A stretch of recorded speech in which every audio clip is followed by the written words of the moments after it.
علی بھی آج کا آخری سوال، کیا اسلامی تعلیمات کی روشنی میں کسی کے سامنے جھک کر اسے سلام کرنا جائز ہے؟ دیکھیں، یہ مشکل سوال ہے، ہاں یا نہ میں جواب نہیں دیا جا سکتا۔ ایک ورڈکٹ لے لیں کہ اتنا جھکنا کسی کے سامنے کہ آپ کے ہاتھ گھٹنوں تک پہنچ جائے، یہ تو حرام ہے، کیونکہ اتنی تعظیم صرف اللہ کی جا سکتی جو ہم رکوع میں کرتے ہیں، سبحان ربی العظیم۔ البتہ کسی کے سامنے عاجزی کے طور پر، اس کی سامنے عاجزی نہیں، وہ اللہ کے سامنے ہی ہو رہی ہوتی ہے، یعنی کسی کو رسپیکٹ دینے کے لیے اپنے کندھوں کو ڈھیلا کرنا، نرم کرنا، جھکانا، اس کا قرآن میں حکم ہے ماں باپ کے حوالے سے۔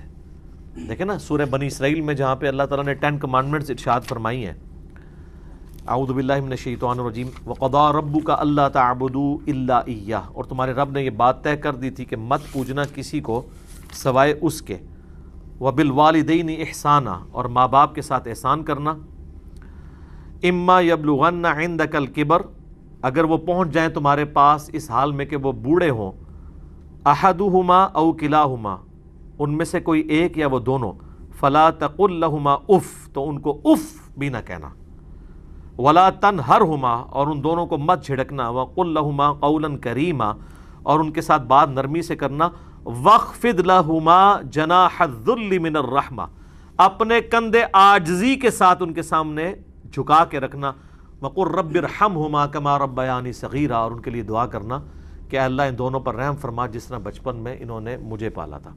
تو اللہ نے کہا اپنے عاجزی کے ساتھ اپنے کندھے ان کے سامنے جھکا کے، یعنی اکڑنا نہیں ہے، یوں سر جھکانا، کندھے کا جھکنا، لیکن حد رکوع تک نہ جھکا جائے۔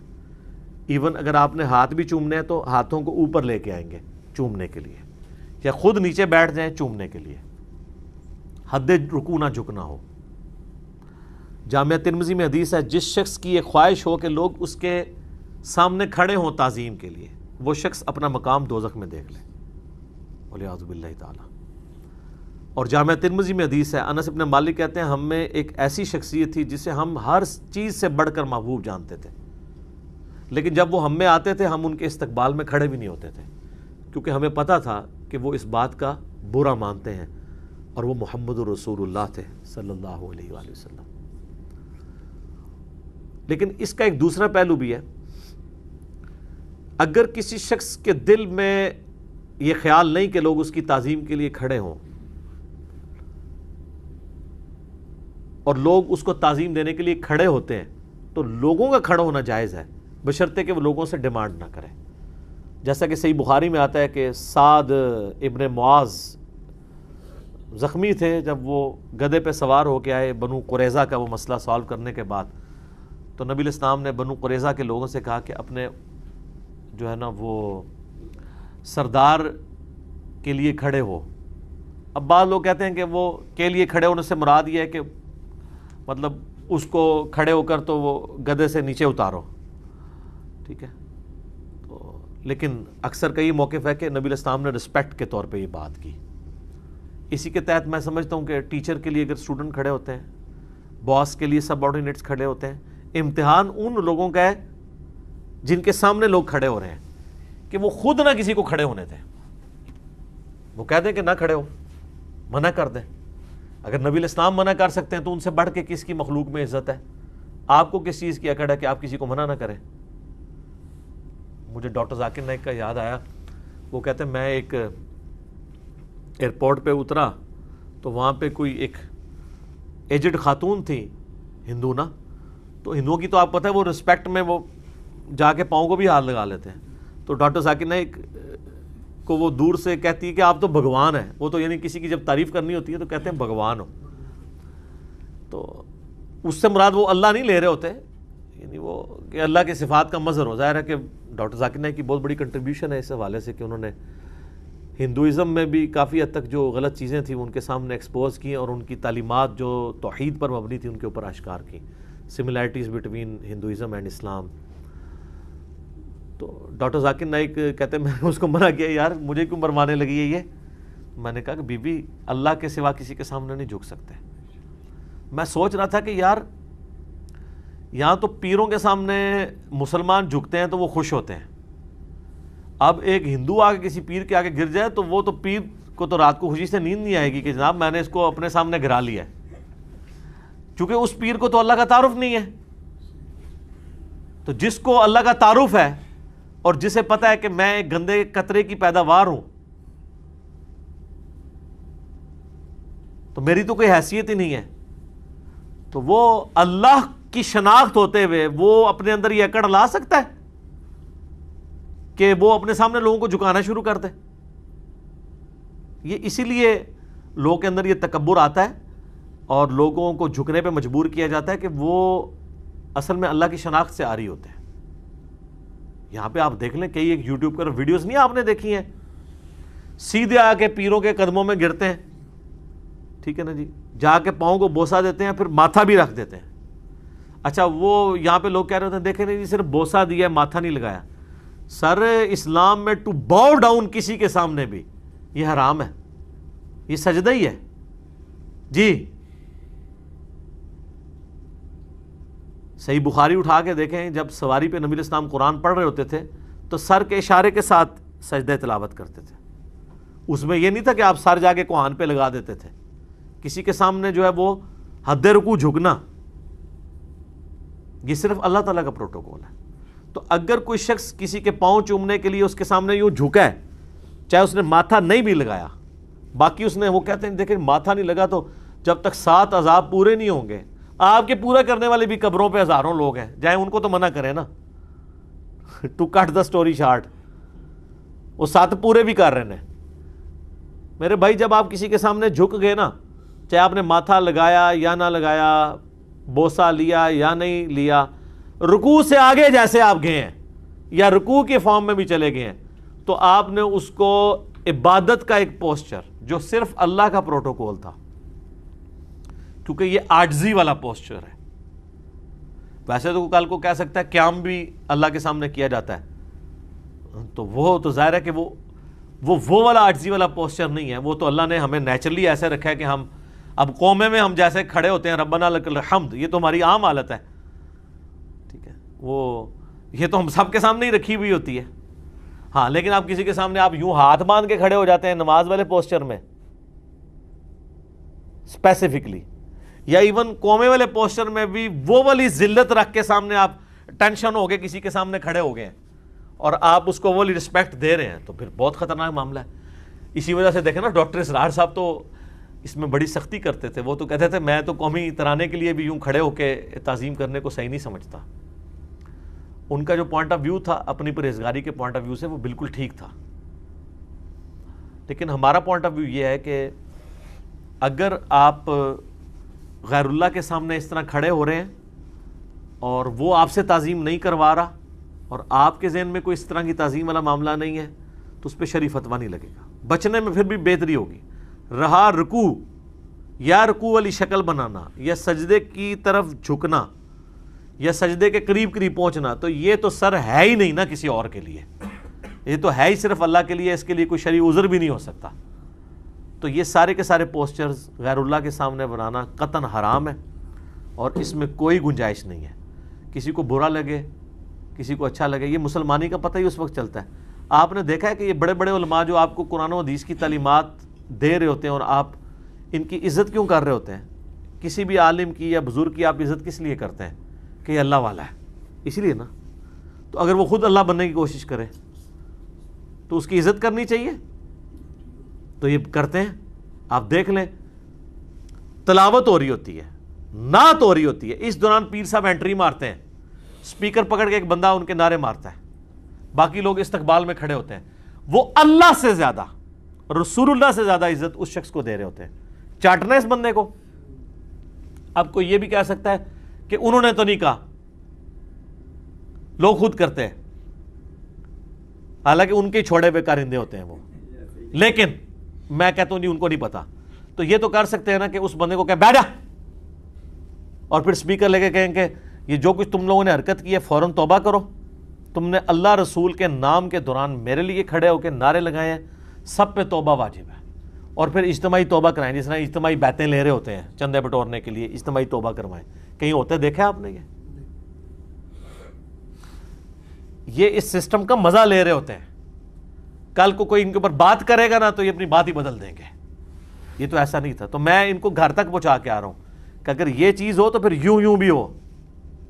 میں آپ کو اپنے ایکس پیر و مرشد کی بات بتاتا ہوں. جب وہ یعنی دنیا کی شہرت کی ہوا نہیں لگی تھی انہیں, یہ باپا جانی الیاس قادری صاحب دعوت اسلامی کے, میں نے وہ آڈیو ریکارڈنگ سنی ہوئی ہیں. میں ان اجتماعات میں خود گیا ہوا ہوں.